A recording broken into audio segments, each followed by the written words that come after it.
this right here, you bunch of prima donna ballerina mother.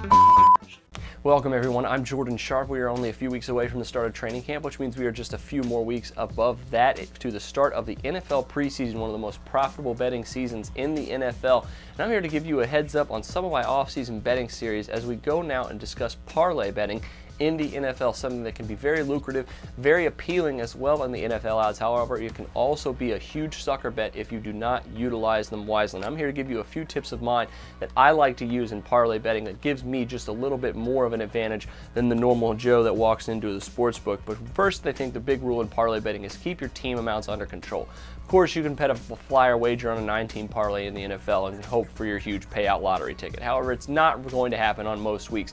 Huge payouts like that in parlays are very, very rare in the NFL, especially because the NFL is very unpredictable. And unless you're taking huge chalk for about 20 teams and multiple sports, and even so, that's still a huge risk as well. Keeping your parlay amounts to a minimum is normally a pretty good bet. And I think a good rule to follow by is multiple small parlays are much better than one big one. You can bet a couple of 2 or 3 team parlays in the NFL and still be almost as successful as if you were to bet all of those teams into one parlay. You're normally going to walk away with more money in your pocket if you stay to that rule. More than 2 or 3 teams in an NFL parlay especially is normally a sucker bet because, like I said, the NFL is just way too unpredictable, and more than 2 or 3 teams you're normally just giving money away. But I think another big rule to follow, I think, in the NFL especially, is money lines are more valuable than spreads, especially when you can get a couple of slight underdogs as opposed to a couple of slight favorites. For instance, a 2-team underdog or a 2-team parlay with a couple of slight plus 110 underdogs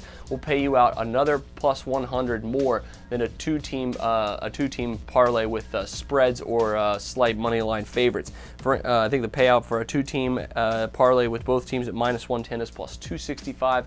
Whereas a 2-team parlay with 2 teams at plus 110 each is at 365. So you can see those 2 teams aren't that far apart, but you still get a much higher potential payout with the underdog. So parlaying underdogs is one of my favorite things to do in the NFL. It gives you a lot more chance for success in profitability, whereas it doesn't increase your risk a whole lot because when you're betting the money lines, of course, it's just to win, whereas if you bet the spreads, obviously they have to cover, and that's a lot harder to do, and you get a lot more potential payout for that. So keep in mind those rules when you're betting parlays this season in the NFL.